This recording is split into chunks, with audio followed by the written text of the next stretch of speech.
Hi everyone, it's sunset already, and I have to vlog again. No, this vlog is it's a warning actually for US or America.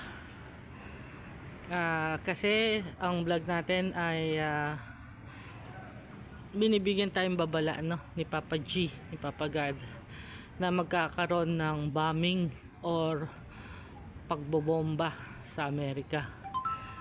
Di natin sure kung saan part ng Amerika, pero syempre pag terorista, usually yan mga state na ang binobomba, mga yung mga matao o ahensya ng gobyerno, no.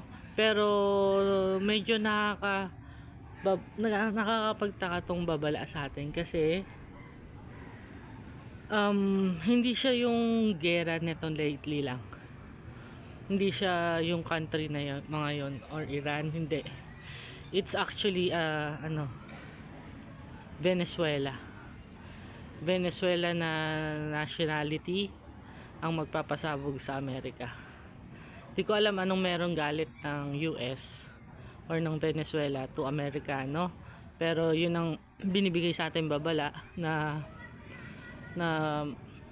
may pagsabog na magaganap, at ito ay magiging medyo malaki, no, na pagsabog.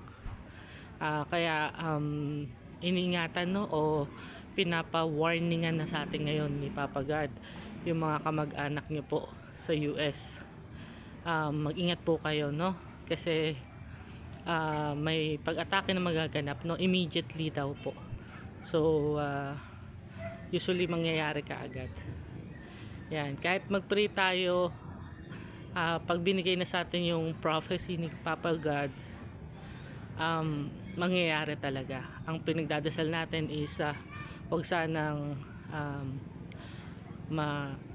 sanang matamaan yung mga loved ones natin. No, ako also have family na nasa US. So may kapatid din ako doon, no, may family yun, may anak. So wini-wish ko talaga, pinagdadasal ko na hindi din sila matamaan, no. So pag-iingat na lang po pag medyo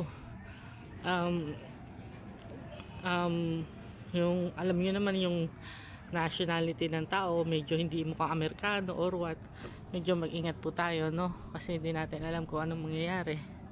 Tsaka yun nga po, magkakaroon daw po ng pagsabog na malaki, no. So malaki o medyo malaki, parang ganun yung sinasabi sa atin. Sana safe kayo, no. Since matutuloy yan, wina-warningan ko na lang kayo, no po, kasi it would happen talaga. So a bomb would be set for America, and this would be mga Venezuela na country na nationality ang gagawa nito, which is a secret operation laban sa Estados Unidos or laban sa Amerika. So beware yung ating mga loved ones. I hope mag-ingat po kayo, doble ingat po kayo, 'di ba? Huwag na po masyadong magtambay sa mga historical landmarks or sa mga government agencies. Kung pwede naman na hindi kayo pumunta, no?